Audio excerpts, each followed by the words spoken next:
Hello बच्चों, कैसे हो आप सभी। मैं आशा करता हूँ कि आप सभी स्वस्थ होंगे, मस्त होंगे और आपकी पढ़ाई भी बहुत अच्छे तरीके से चल रही होगी। प्यारे बच्चों, आज की इस क्लास में मैं आपको पढ़ाऊंगा द्विबीजपत्री भ्रूण विकास के बारे में। यानी कि हम आज आपको पढ़ाने वाले हैं डेवलपमेंट ऑफ डाइकॉट एम्ब्रियो के बारे में। क्या होता है, कैसे होते हैं, कौन कौन से प्रोसेस होते हैं, उन सभी प्रोसेस को हम एक के बाद स्टेप वाइज समझेंगे।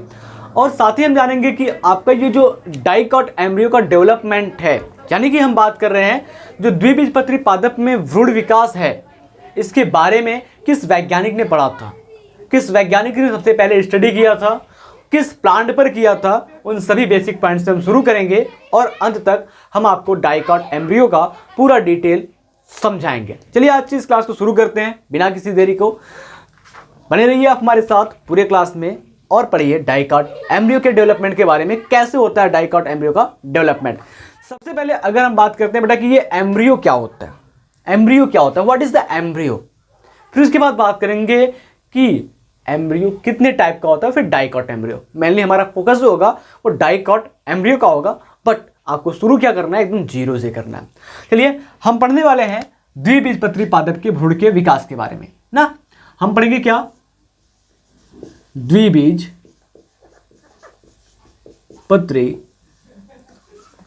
भ्रूण विकास। लेकिन उससे भी पहले हम थोड़ी सी पॉइंट को समझेंगे कि भ्रूण होता क्या है। एम्ब्रियो क्या है, development of dicot embryo, development of dicot embryo. ठीक, डेवलपमेंट ऑफ डाइकॉट एम्ब्रियो के बारे में हम बात करेंगे। चलिए शुरू करते हैं। सबसे पहले समझते हैं कि एम्ब्रियो क्या होता है। देखो एम्ब्रियो का मतलब क्या होता है। एम्ब्रियो का मतलब होता है भ्रूण, हिंदी में इसको कहते हैं। ये बनता कैसे है, तो हमने आपको डबल फर्टिलाइजेशन जब पढ़ाया था तो वहां पर हमने बताया था कि एक मेल गैमिट यानी कि नर युग्मक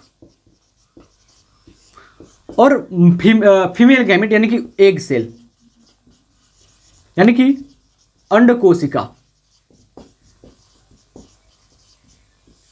आपस में मिली, जिनसे मेरा का जाइगोट बनाया यानी कि युग्मनज बना। क्या बना, युग्मनज बना।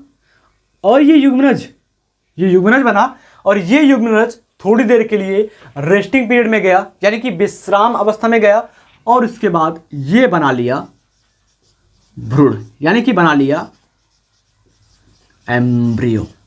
बात समझ में आया, क्या बना लिया, एम्ब्रियो बना लिया। तो इस प्रकार से आपका एम्ब्रियो बनता है। ठीक है, अब ये एम्ब्रियो की बात करते हैं तो एम्ब्रियो कितने प्रकार का होता है। ठीक है, अगर हम बात करते हैं भ्रूण की, यानी कि हम बात कर रहे हैं एम्ब्रियो की बात करें तो एम्ब्रियो मुख्य रूप से दो प्रकार के होते हैं। नंबर एक बीजपत्री भ्रूण, एक बीजपत्री भ्रूण जिसको हम कहते हैं मोनोकॉट एम्ब्रियो।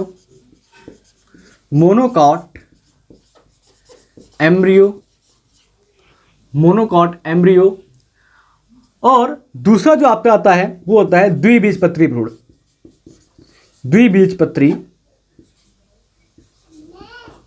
भ्रूण यानी कि हम बात कर रहे हैं डाइकॉट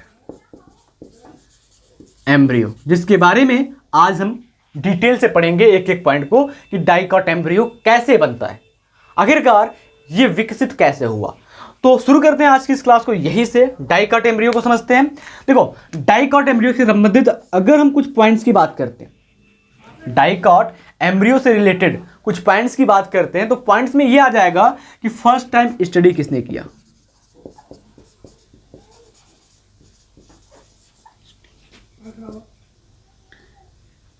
फर्स्ट टाइम स्टडी यानी कि हम बात कर रहे हैं प्रथम बार अध्ययन किस वैज्ञानिक ने किया। पहली बार सबसे पहले किसने पढ़ा, किसने जाना कि एम्ब्रियो का डेवलपमेंट डाइकॉट प्लांट में या डाइकॉट एम्ब्रियो का डेवलपमेंट कैसे होता है, तो साइंटिस्ट का नाम है, वैज्ञानिक का नाम है हैंस टेन। क्या नाम है? Hans ten. ठीक है, हैंस टेन नाम के वैज्ञानिक थे। ठीक, उन्होंने क्या किया 1840 ईस्वी में, यानी कि बात कर रहे हैं 1840 ईस्वी में, डाइकॉट एम्ब्रियो के डेवलपमेंट के बारे में बताया। पहला पॉइंट ये हो गया कि सबसे पहली बार जो स्टडी किया गया था, सबसे पहली बार जो अध्ययन किया गया था वो हैंस टेन के द्वारा किया गया था। दूसरी बात अगर हम बात करते हैं कि प्लांट कौन सा था, किस प्लांट के अंदर स्टडी किया गया था, कौन सा पादप था, तो पादप की बात करते हैं तो पादप है आपका कैप्सेला बर्सा पेस्टेरिस। क्या नाम है? कैप्सेला बर्सा, कैप्सेला बर्सा पेस्टेरिस।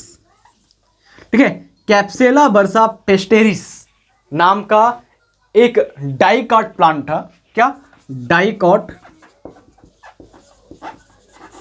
प्लांट, यानी कि द्विबीजपत्री पादप था, जिसके अंदर हैंस टेन नाम के वैज्ञानिक ने 1840 ईस्वी में द्विबीजपत्री भ्रूण का अध्ययन किया। बात समझ में आई अच्छे से? तो अब हम कहेंगे कि आप इन सभी पॉइंट्स को आराम से नोट कर लीजिए, फिर इसके बाद हम चलते हैं अगले पॉइंट की ओर और फिर समझते हैं आगे क्या क्या प्रोसेस होंगे, किस प्रकार से इसमें विभाजन होगा, डिवीजन होगा, फिर हम अगले पॉइंट को अच्छे से समझते हैं। नोट कीजिए इसको।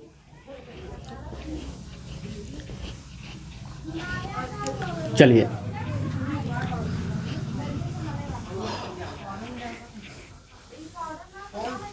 चलो सबसे पहले अगर हम बात कर रहे हैं तो भ्रूण का जब विकास होता है तो यहाँ पर कई बार विभाजन होते हैं, और वो विभाजन आपका ऊर्ध्वाधर और क्षैतिज होता है, यानी कि विभाजन आपका ट्रांसवर्स होगा और वर्टिकल होगा, जिसको लॉन्गिट्यूडनल के नाम से जानते हैं।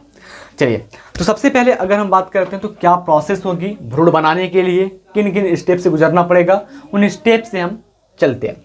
तो फर्स्ट ऑफ ऑल अगर हम बात कर रहे हैं भ्रूण बनेगा कैसे, सबसे पहले आपका जाइगोट बनेगा, यानी कि युग्मनज बनेगा, फिर जाकर के भ्रूण बनेगा। तो युग्मनज बनाने के लिए क्या होता है, एक आपका मेल गैमिट, क्या होता है, एक मेल गैमिट यानी कि नर युग्मक, और एक आपका फीमेल गैमिट।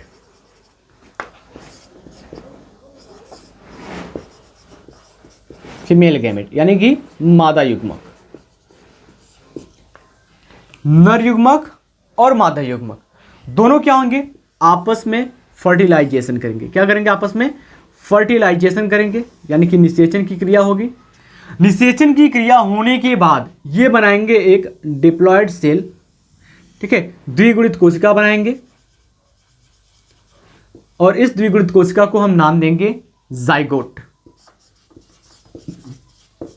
यानी कि युग्मनज। युग्मनज नाम देंगे हम इसको। देखो यहां पर जो आपका मेल गैमिट है ये भी हैप्लॉइड होता है, और ये फीमेल गैमिट भी हैप्लॉइड होता है। तो आपका युग्मनज यानी कि जाइगोट जो होता है ये डिप्लॉयड यानी कि द्विगुणित होगा। हैप्लॉइड का मतलब अगुणित, डिप्लॉयड का मतलब द्विगुणित होता है। ठीक है, अब क्या होगा, थोड़ी देर के बाद इसके चारों ओर क्या हो जाएगा, एक सेलुलोज का लेयर चढ़ जाएगा। इस प्रकार से क्या होगा, इसके चारों ओर एक सेलुलोज की परत बन जाएगी, जो क्या करेगा, इसको कठोरता प्रदान करेगा, मजबूती देगा। समझ में आया? तो जो आपका युग्मनज होता है थोड़ी देर विश्रामावस्था में जाता है, यानी कि रेस्टिंग पीरियड में जाता है। उसके बाद इसके चारों तरफ सेलुलोज का एक आवरण बन जाता है। अब क्या होगा, इस जाइगोट के अंदर कई बार ट्रांसवर्स और वर्टिकल डिवीजन होंगे। फिर उसके बाद एक के बाद एक नए नए सेल का डेवलपमेंट होगा, और धीरे धीरे हम डाइकॉट एम्ब्रियो के पास पहुंच जाएंगे। तो इस युग्मनज के बाद क्या होता है, ये युग्मनज बन गया, इसकी ओर सेलुलोज की कवरिंग चढ़ गई। ठीक है, ये क्या हो गया आपका सेलुलोज लेयर बन गया ना, सेलुलोज आवरण बन गया। ठीक, अब क्या होगा, इसमें डिवीजन होगा। क्या होगा? डिवीजन होगा। किस प्रकार का डिवीजन होगा, तो यहां पर होगा ट्रांसवर्स, ट्रांसवर्स देखो थोड़ा सा बड़ा लिखें ताकि आपको अच्छे से क्लियर दिख जाए। ट्रांसवर्स डिवीजन होगा, ट्रांसवर्स डिवीजन। ट्रांसवर्स डिवीजन का मतलब क्या होता है, इस प्रकार से, ये जो आपका जाइगोट है वो इस प्रकार से बटेगा, यानी कि हम कहेंगे क्या, क्षैतिज विभाजन, क्षैतिज विभाजन। जब क्षैतिज विभाजन होगा तो ये आपका जो युग्मनज है ये 2 कोशिकाओं में बढ़ जाएगा। इस प्रकार से क्या होगा, ये 2 कोशिकाओं में बढ़ जाएगा, 2 कोशिकाओं में बढ़ जाएगा। ऊपर की जो कोशिका होगी बच्चा, इसको हम टर्मिनल सेल कहेंगे, सॉरी बेसल सेल कहेंगे, बेसल सेल यानी कि आधार कोशिका, आधार कोशिका कहेंगे। और नीचे की जो आपकी सेल होगी इसको हम टर्मिनल सेल कहेंगे, टर्मिनल सेल कहेंगे। टर्मिनल सेल को हम हिंदी में कहते हैं शीर्षस्थ, सॉरी अंतस्थ कोशिका या शीर्षस्थ कोशिका कहते हैं,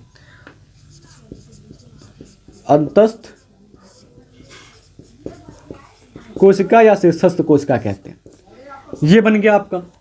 अब यहां पर आप ध्यान देंगे कि जो आपका बेसल सेल होता है वो आगे क्या बनाएगा, जो टर्मिनल सेल होता है वो आगे क्या बनाएगा, क्योंकि इसमें चेंजेस होंगी तभी तो हम डाइकॉट एम्ब्रियो के बारे में जानेंगे। तो आपका ये जो टर्मिनल सेल होता है मेरे दोस्त, ये टर्मिनल सेल आगे चल करके एम्ब्रियोनल सेल का डेवलपमेंट करता है, एम्ब्रियोनल सेल बनाता है, यानी कि भ्रूणीय कोशिका बनाती है। कौन, ये जो टर्मिनल सेल होता है नीचे वाला, ये भ्रूणीय कोशिका बनाती है। जबकि ये जो आपका बेसल सेल होता है यानी कि आधारीय कोशिका होता है, ये बनाएगा आपका सस्पेंसर, जिसको हम निलंबक कोशिका के नाम से जानते हैं। ये बनाएगा क्या, सस्पेंसर, सस्पेंसर सेल यानी कि निलंबक कोशिका या निलंबक कोशिका का निर्माण करेगा, निलंबक कोशिका का निर्माण करेगा। समझ में आया। अब देखो इतना तो हमारा हो गया, आपको ये आइडिया भी लग गया कि कौन सा एम्ब्रियो बनाएगा, कौन सा सस्पेंसर बनाएगा। अब यहां पर जान लो, जो एम्ब्रियोनल सेल होता है वो एम्ब्रियो का फॉर्मेशन करेगा, सस्पेंसर सेल क्या करता है, हॉस्टोरिया बनाएगा, जो डेवलपमेंट के टाइम एम्ब्रियो को न्यूट्रिशन प्रोवाइड कराएगा। इतने समझ में आई। अब आगे की ओर चलते हैं और फिर समझते हैं क्या होता है।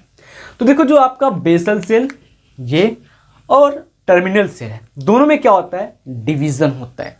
ट्रांसवर्स डिवीजन होगा और वर्टिकल डिवीजन होगा। क्या होगा, ट्रांसवर्स और वर्टिकल डिवीजन होगा। तो यहां पर क्या हो जाएगा, transverse and vertical, vertical division होगा। यानी कि हम बात कर रहे हैं क्षैतिज और ऊर्ध्वाधर विभाजन होगा। देखो जो आपका क्षैतिज विभाजन होगा यानी कि ट्रांसवर्स डिवीजन होगा वो इस बेसल सेल के अंदर होगा, और जो आपका वर्टिकल होगा, वर्टिकल डिवीजन जो होगा वो आपका टर्मिनल सेल में होगा। तो ये क्या हो जाएगा, इस प्रकार से हो जाएगा। ये आपका क्या था, यहां पर देखो, ये ऊपर वाला आपका बेसल सेल है, नीचे वाला टर्मिनल सेल है।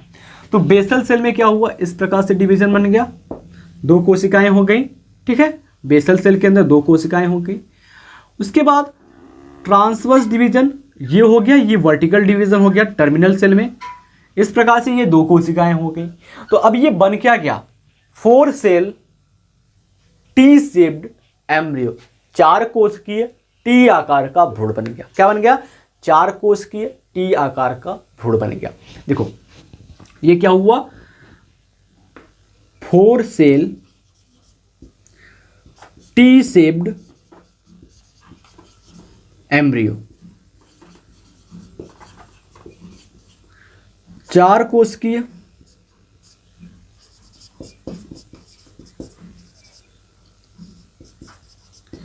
4 कोशिकीय टी आकार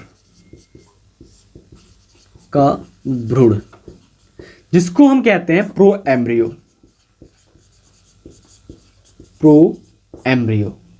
ठीक है। अब अगर हम बेटा बात करते हैं तो जो आपका सस्पेंसर सेल है, यानी कि बात कर रहे हैं ऊपर वाले बेसल सेल की, क्योंकि यही बेसल सेल है जो सस्पेंसर सेल बनाता है। तो इस सस्पेंसर सेल के अंदर कई बार, यानी कि लगभग 6 से 10 बार विभाजन होगा और नई नई कोशिकाओं का निर्माण होगा। ठीक है। और सस्पेंसर सेल की जो ऊपर वाली कोशिकाएं होती हैं वो आकार में बड़ी हो जाती है, फूल जाती है। यानी कि इस वाले पार्ट में क्या होगा, 6 से 10 बार ट्रांसवर्स डिवीजन होगा। इसका मतलब इस प्रकार से डिवीजन होगा 6 से 10 बार, जिससे 6 से 10 कोशिकाओं का निर्माण होगा। सबसे ऊपर वाली जो कोशिका होगी वो फूल जाएगी और हास्टोरिया का निर्माण करेगी। और अगर हम बात कर रहे हैं तो हास्टोरिया क्या करेगा, वो बीजांडकाय यानी कि न्यूसल से क्या करेगा, न्यूट्रिशन खींच कर लाएगा और न्यूट्रिशन प्रोवाइड करेगा इस एम्ब्रियोनल सेल को। ठीक है। अब इसके बाद देखो हमने क्या बता दिया, ट्रांसवर्स डिवीजन किसमें होगा, बेसल सेल, यानी कि जो सस्पेंसर सेल बना रहा है 6 से 10 बार होगा। अब अगर हम बात कर रहे हैं जो नीचे आपका टर्मिनल सेल है, यहां पर एक बार विभाजन होगा जिससे 4 कोशिका बन जाएगी। फिर उसके बाद फिर विभाजन होगा तो 8 कोशिका बन जाएगी। इस प्रकार से ये विभाजन चलेगा। देखो आगे क्या होता है, तो भी क्या होगा, डिवीजन होगा। ठीक है। क्या होगा, डिवीजन होगा, विभाजन होगा, विभाजन होगा। तो विभाजन के दौरान क्या हो जाएगा, ये जो आपका 4 कोश की टी आकार का भ्रूण है, ये आपका कुछ इस प्रकार से बनना चाहेगा। ये आपका नीचे टर्मिनल सेल है और इसमें क्या हुआ, 6 से 7 बार विभाजन हुआ।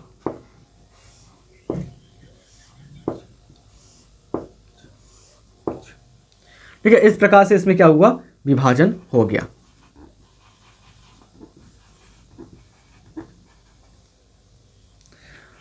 और ऊपर वाला भाग फूल गया। ये जो ऊपर वाला फूला हुआ भाग है, ठीक है, ऊपर वाला जो फूला हुआ भाग है इसको हम हॉस्टोरिया कहते हैं,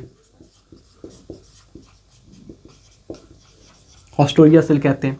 बाकी ये जो सभी सेल हैं, इन सभी सेल को हम नाम देते हैं हाइपोफाइसिस। ठीक है। क्या कहते हैं हम, हाइपोफाइसिस कहते हैं।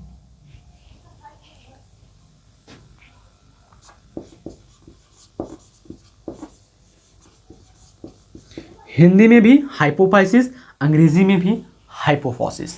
हॉस्टोरिया को हम चुस्कांग कहते हैं। और अब हम बात करते हैं, ये जो आपका नीचे बचा था टर्मिनल सेल, यहां पर इस प्रकार से डिवीजन होगा तो इसमें भी क्या हो जाएंगे, 4 कोशिकाएं बन जाएंगी। आगे चलते हैं, वापस से आपके टर्मिनल सेल में डिवीजन होगा।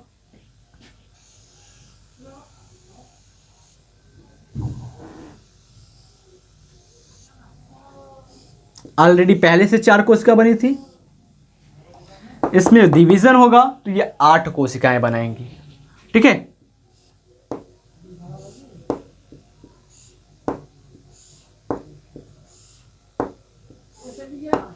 तो इसमें 8 कोशिका बनेंगी तो कैसा बनेगा, ये गोल आकृति का बनेगा। इस प्रकार से ये 1 2 3 4 5 6 7 और ये बीच में एक 8 हो जाएगा आपका।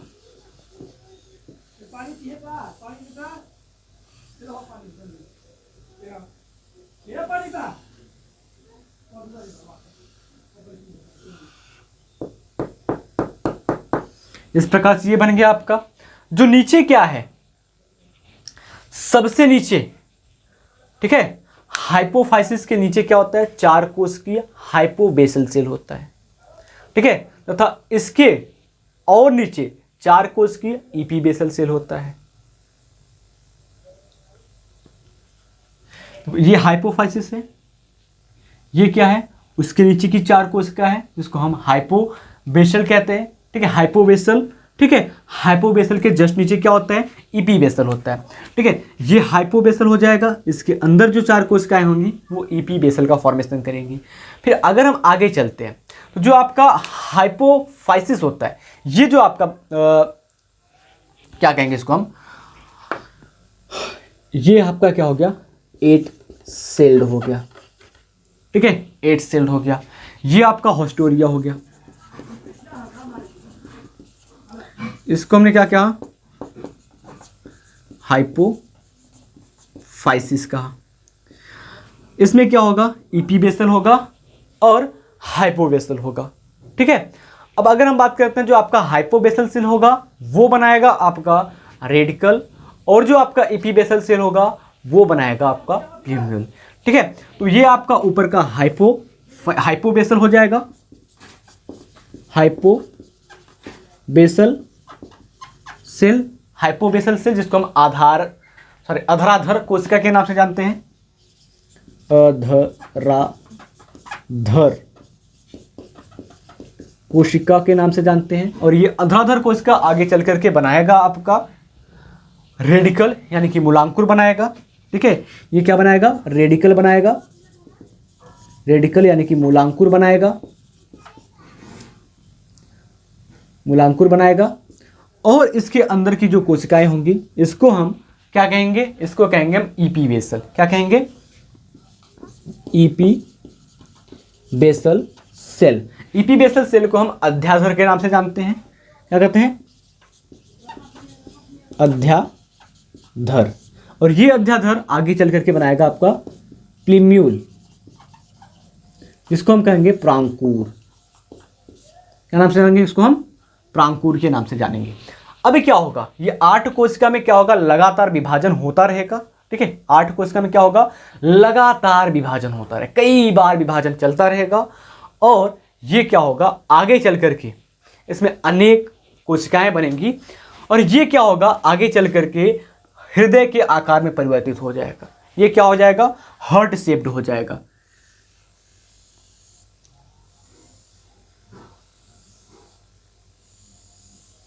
इस प्रकार से ये क्या हो गया, हार्ट शेप्ड हो गया। और ऊपर वाला भाग जैसा है वो वैसा ही रहेगा और ये हार्ट शेप्ड हो गया इस प्रकार से।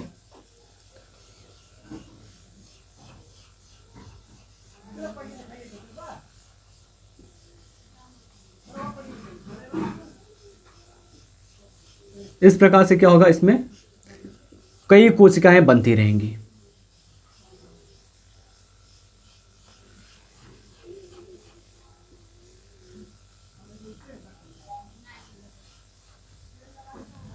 इस प्रकार से इसमें कई कोशिकाएं बन जाएंगी। ठीक है, हृदयाकार भ्रूण बन जाएगा। अब ये हृदयाकार भ्रूण में क्या होगा, जो आपका नीचे वाला भाग होगा ये लंबाई में बड़ा हो जाएगा। ये जो आपका हार्ट शेप्ड प्रो एम्ब्रियो है, क्या कहेंगे इसको हम, HEART, heart shaped pro embryo. ये हार्ट शेप्ड प्रो एम्ब्रियो है यानी कि हृदयाकार बाल भ्रूण है। ये हृदयाकार बाल भ्रूण में जो हृदय के आकार के नीचे का भाग है वो लंबाई में बड़ा होगा, आकार में बढ़ेगा। आकार में बढ़ने के बाद ये जो है आकार में बढ़ने के बाद मुड़ जाएगा। ठीक है, आकार में बढ़ने के बाद क्या होता है, ये मुड़ जाता है।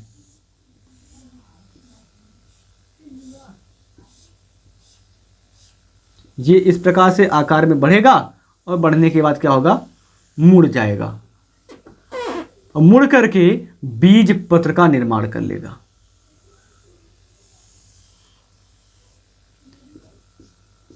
इस प्रकार से ये आकार में बढ़ा और मुड़ गया। मुड़ने के बाद क्या किया, ये बीज पत्र का निर्माण कर लिया और इसमें इस प्रकार से ये पूरे सेल वापस से भरे रहेंगे।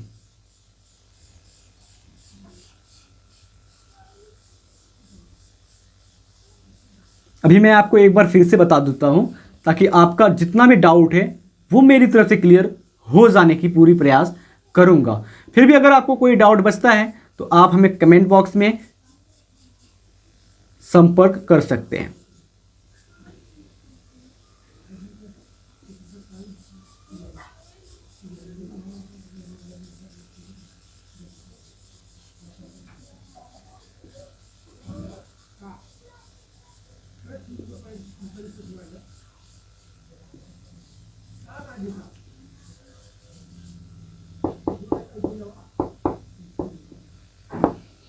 ठीक है, चलो, तो ये आपका क्या बन गया, कॉटिलीडन बन गया, बीज पत्र बन गया, कॉटिलीडन यानी कि बीज पत्र बन गया। ठीक है, बीज पत्र बन गया। तो इस प्रकार से आपका डाइकॉट एम्ब्रियो बन करके तैयार हो जाता है। चलिए एक बार हम फिर से इसको रिवाइज करके पूरे डायग्राम को अच्छे से 1 मिनट के अंदर समझ लेते हैं, क्या होगा कैसे होगा। शुरू करते हैं। सबसे पहले अगर हम बात कर रहे हैं तो द्विबीजपत्री पादप में भ्रूण विकास के लिए हमें जरूरी होता है युग्मनज का बनाना। किसी भी अगर हम भ्रूण के विकास की बात करते हैं तो जरूरी है युग्मनज का बनना। तो युग्मनज कैसे बनेगा, हम नर युग्मक मादा युग्मक मेल गैमेट फीमेल गैमेट को आपस में फ्यूज कराएंगे, जाइगोट बनेगा। जाइगोट कुछ समय के लिए रेस्टिंग पीरियड में जाएगा, जिसके दौरान उसके ऊपर सेलुलोज की आवरण चढ़ेगी। इस जाइगोट में क्या होगा, ट्रांसवर्स डिवीजन होगा, यानी कि क्षैतिज विभाजन होगा। क्षैतिज विभाजन के दौरान ये 2 कोशिकाएं बनाएंगे, एक बेसल सेल और एक आपका टर्मिनल सेल बनाएगा। बेसल सेल आगे चल करके सस्पेंसर सेल बनाता है, टर्मिनल सेल आगे चल करके एम्ब्रियोनल सेल बनाता है, यानी कि भ्रूण कोशिका का निर्माण करता है। और इस टर्मिनल सेल और बेसल सेल में क्या होता है, फिर से विभाजन होता है, ट्रांसवर्स डिवीजन और वर्टिकल डिवीजन, यानी कि क्षैतिज और ऊर्ध्वाधर विभाजन होता है, जिसके दौरान क्या होता है, ये बेसल सेल आपका 2 कोशिकाओं में बढ़ जाता है और ये टर्मिनल सेल आपका वापस से 2 कोशिकाओं में बढ़ जाता है। फर्क इतना है कि जो आपका बेसल सेल है वो क्षैतिज और जो आपका टर्मिनल सेल है वो ऊर्ध्वाधर बटा, जिसके दौरान क्या हो गया, 4 सेल टी सेट एम्ब्रियो, यानी कि 4 कोश की टी आकार के भ्रूण का निर्माण हो गया, जिसको हम प्रो एम्ब्रियो के नाम से जानते हैं। फिर इसमें क्या हुआ, फिर से इसमें विभाजन हुआ। विभाजन होने के बाद आपको कुछ इस प्रकार से कोशिका मिली, यानी कि हम कह रहे हैं कि जो आपका बेसल सेल है वहां पर 6 से 10 बार विभाजन होता है, जिसमें ऊपर की जो कोशिका होती है वो बड़ी होती है और फूल जाती है, जिसको हम चूस्कांक कहते हैं। सभी कोशिकाएं को हम हाइपोफाइसिस कहते हैं। नीचे जो आपका टर्मिनल सेल है वहां पर विभाजन होता है, ये 4 कोशिका बनाते हैं। इस 4 कोशिकाओं में वापस से विभाजन होता है तो 8 कोशिका बनाती है और इसमें विभाजन लगातार चलता रहता है। जो बाहर की ओर कोशिकाएं लगी होती है उसको हम हाइपोवेसल सेल कहते हैं, जो आगे चल करके रेडिकल यानी कि मूलांकर का निर्माण करते हैं। जो मूलांकर होता है वो जड़ बनाता है और जो इसके अंदर की कोशिकाएं होती हैं जिसको हम एपीबेसल के नाम से जानते हैं, हिंदी में कहें अध्याधर कोशिका के नाम से जानते हैं, जो आगे चल करके प्रांकुर यानी कि तना बनाने वाले भाग का निर्माण करती है। ये जो आपका सेल है, जो नीचे गोलाकार 8 सेल वाला एम्ब्रियो है, वो कई बार विभाजन करते विभाजन वो हार्ट शेप्ड प्रो एम्ब्रियो का फॉर्मेशन कर लेता है, यानी कि हृदयाकार भ्रूण का विकास कर लेता है। और ये हृदयाकार भ्रूण जो होता है वो लंबाई में बढ़ करके इस प्रकार के बीज पत्र का निर्माण कर लेता है। तो मैं आशा करता हूं कि आज की क्लास आपको बहुत अच्छे से समझ में आई होगी। जितनी भी डाउट्स है हमने पूरी अपनी तरफ से खत्म करने की कोशिश की है। अगर आपका कोई डाउट बचता है तो आप हमसे कमेंट बॉक्स में संपर्क कर सकते हैं या फिर दिए गए मोबाइल नंबर पर आप मैसेज कर सकते हैं। मिलते हैं आपसे अगले क्लास में एक बीजपत्री पादप के भ्रूण विकास को लेकर के। तब तक के लिए बने रहिए आप हमारे साथ, हमारे चैनल पर, आपके अपने खुद के चैनल पर। पढ़िए बायोलॉजी अच्छे से। मिलते हैं आपसे अगले क्लास में, तब तक के लिए जय हिंद जय भारत। बने रहिए हमारे साथ।